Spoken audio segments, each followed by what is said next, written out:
Hello friend, आप सभी का हमारे यूट्यूब चैनल पर स्वागत है। आज हम बताने वाले हैं कि सभी तत्वों के बारे में बताएंगे और सभी तत्व कितने इलेक्ट्रॉन त्यागेंगे, कितने ग्रहण करेंगे और कौन त्यागता है कौन नहीं त्यागता है, इन्हीं सब के बारे में बताएंगे। क्या क्या जब तक हम ये 4 टॉपिक आपके सामने लिखा हुआ है, ये 4 टॉपिक जब तक समझ में नहीं आएगा, आप कितना भी इलेक्ट्रॉनिक विन्यास करना सीख गए उससे कोई फ़र्क नहीं पड़ता। लेकिन ये 4 टॉपिक आपके लिए बहुत ही वेरी इंपॉर्टेंट है केमिस्ट्री के हिसाब से। और आपको 9, 10, 11, 12 पढ़ने की याद करने की ज़रूरत नहीं पड़ेगी। बस यही इतना आप तैयार कर लो, धातु, आधातु, उपधातु और अक्रिय गैस, इतना चीज़ आप तैयार कर लो, आप पूरा का पूरा केमिस्ट्री आप पढ़ चुके। सिर्फ केवल आपको सीखना के लिए है। केमिस्ट्री हम आपको सिखा देंगे कि कैसे इसे पढ़ा जाता है, कैसे इसे दिमाग में रखा जाता है और कैसे इसे याद करना पड़ेगा। यही चीज़ हम इसमें बताने वाले इस वीडियो में, जब तक आपको ये नहीं तैयार होगा। क्योंकि अभी हम आपको जो पढ़ा रहे हैं ये सब हमारा क्या है, परिचय के लिए है। केवल परिचय हम पढ़ा रहे हैं, बाकी कुछ नहीं पढ़ा रहे हैं। परिचय जब तक आपको नहीं आएगा तब तक आपको केमिस्ट्री पढ़ना नहीं आएगा। क्योंकि जैसे छोटी क्लास में क ख ग ABCD गिनती जब तक नहीं आता है तब तक क्या आप हिंदी, इंग्लिश और मैथ लगा लेते हैं? नहीं लगा लेते ना। तो वैसे केमिस्ट्री एक सब्जेक्ट है जिसे हम एक परिचय के हिसाब से, परिचय की दृष्टि से देखेंगे। तो ये जब तक नहीं तैयार होगा तब तक आप केमिस्ट्री नहीं समझ में आएगा। चाहे जितना आप रट लो, चाहे पढ़ लो, रट्टा मान लो, तब पर भी आपके दिमाग में नहीं बैठेगा, क्योंकि वो डिलीट हो जाएगा। जो डिलीट हो गया वो वापस आता नहीं, जानते हो ना। तो चलिए आगे बढ़ाते हैं वीडियो को। तो इसमें जो यहाँ से लेकर के यहाँ तक की इतने 3 है, 1, 2, 3 अंक हैं। अब ये 3 अंक क्या होते हैं? वो होते हैं धातु। पहले ऐसे जानिए, उसके बाद हम आगे बता देते हैं कि ये क्यों होते हैं 3 अंक, धातु और उपधातु। और ये इतने होते हैं आधातु। और ये होता है अक्रिय गैस।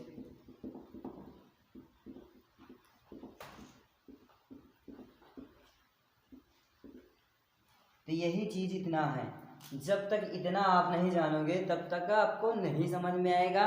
और ये ट्रिक हमारे हिसाब से आपको कहीं नहीं मिलेगा, ये पहली बात है। क्योंकि ये ट्रिक हमने बनाया है। कैसे जानेंगे कि कितने तत्व, जब किसी तत्व का इलेक्ट्रॉनिक विन्यास करेंगे और उसके बाह्यतम कोश में कितने तत्व जाएंगे तो उसे हम धातु कहेंगे, और कितने तत्व नहीं ग्रहण करेगा तो उसे अधातु कहते हैं। कितने तत्व धातु तथा आधातु होते हैं उसे क्या कहते हैं, क्या नहीं कहते हैं, ये सब इसमें हम बताने वाले हैं। जब किसी तत्व का इलेक्ट्रॉनिक विन्यास किया जाता है, जब किसी तत्व का इलेक्ट्रॉनिक विन्यास किया जाता है तो उसके बाह्यतम कोश में अगर 3 इलेक्ट्रॉन, मतलब कि 1, 2, 3 इलेक्ट्रॉन जाता है, जब किसी तत्व का इलेक्ट्रॉनिक विन्यास किया जाता है तो उसके बाह्यतम कोश में 1, 2, 3 इलेक्ट्रॉन गया तो उसे क्या कहेंगे? धातु कहेंगे।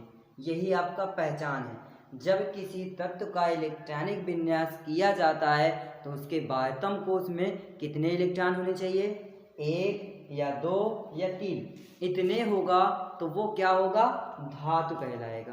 अब चलिए, धातु कहते किसे हैं? धातु कहते हैं वे तत्व जो इलेक्ट्रॉन त्याग कर धन आयन बनाने की प्रवृत्ति रखते हैं, उसे धातु कहते हैं। वे तत्व जो इलेक्ट्रॉन त्याग कर धन आयन बनाने की, धन आयन का मतलब कि पॉजिटिव, धन आयन बनाने की प्रवृत्ति रखते हैं, उसे कहते हैं धातु। वे तत्व जो इलेक्ट्रॉन त्याग कर धन आयन बनाने की प्रवृत्ति रखते हैं उसे कहते हैं धातु। जैसे कि अब उसे धातु क्यों कहते हैं और क्यों हुआ वो धातु? उसे धातु ही क्यों कहेंगे?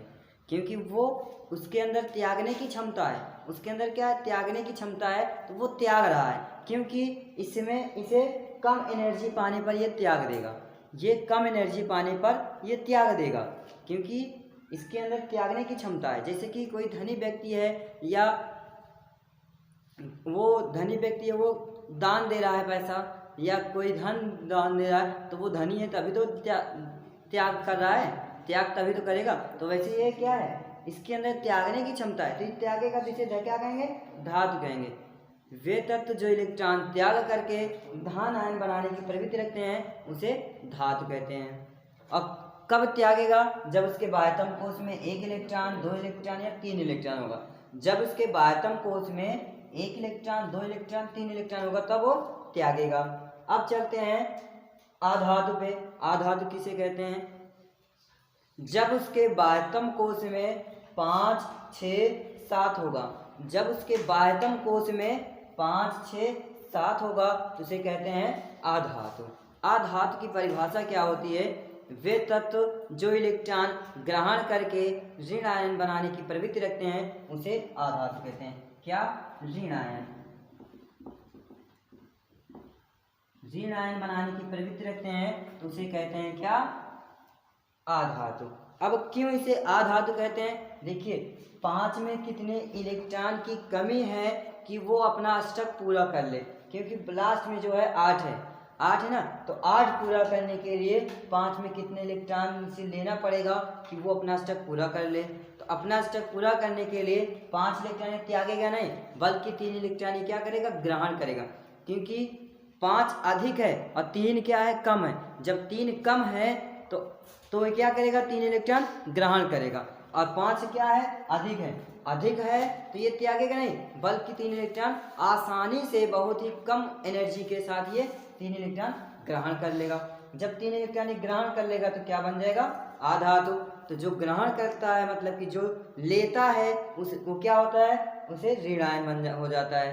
क्यों? क्योंकि जैसे कोई कर्जा ले लिया, कोई किसी से पैसा उधार ले लिया तो उसके ऊपर क्या चार्ज लग जाएगा? ऋण चार्ज लगेगा, क्योंकि वो कर्जा लिया है, उसके ऊपर ऋण चार्ज लगेगा, क्योंकि वो ऋणी हो गया।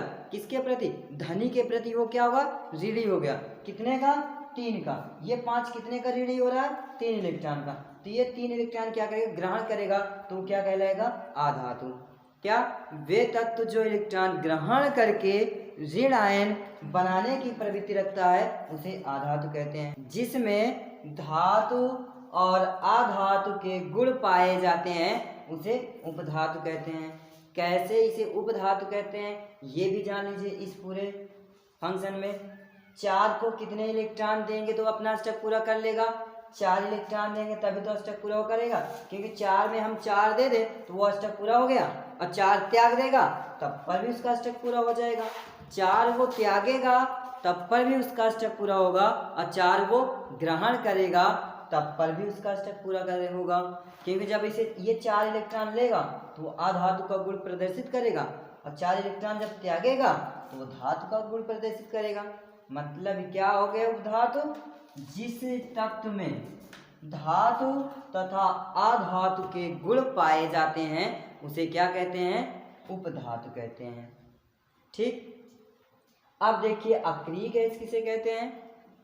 जब किसी तत्व का इलेक्ट्रॉनिक विन्यास किया जाता है और उसके बाह्यतम कोश में उसका बाह्यतम कोश पूर्ण रूप से भर जाता है। जब किसी तत्व का इलेक्ट्रॉनिक विन्यास किया जाता है तो उसका बाह्यतम कोश पूर्ण रूप से भर जाए तो वह अक्रिय गैस कहलाएगा।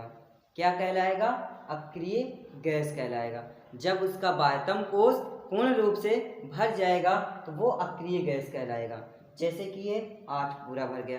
और देख लीजिए हम फंक्शन बना दे रहे हैं कि बोल बल के नियम में हमने बताया था अगले वीडियो में क्या था। पहले कक्षक में 2 इलेक्ट्रॉन, फिर 8 इलेक्ट्रॉन, फिर 18 इलेक्ट्रॉन, फिर 32 इलेक्ट्रॉन। अब इसका कक्षक भर गया मतलब कि 2 इलेक्ट्रॉन। किसी तत्व का इलेक्ट्रॉनिक विन्यास करने पर देखिए, जब किसी तत्व का इलेक्ट्रॉनिक विन्यास करते हैं तो उसका बाह्यतम कोश पूर्ण रूप से भर जाता है तो इसे क्या कहते हैं? अक्रिय गैस कहते हैं। अब अक्रिय गैस कैसे? जैसे कि किसी तत्व का इलेक्ट्रॉनिक विन्यास किया, उसके बाह्यतम कोश में 2 इलेक्ट्रॉन गया, तब पर भी ये अष्टक इसका पूरा हो गया, क्योंकि पहले कक्षक में 2 इलेक्ट्रॉन भरा जाए तो इसका मतलब ये क्या है? पूर्ण रूप से कक्षक भर चुका है, तो ये अक्रिय गैस कहलाएगा।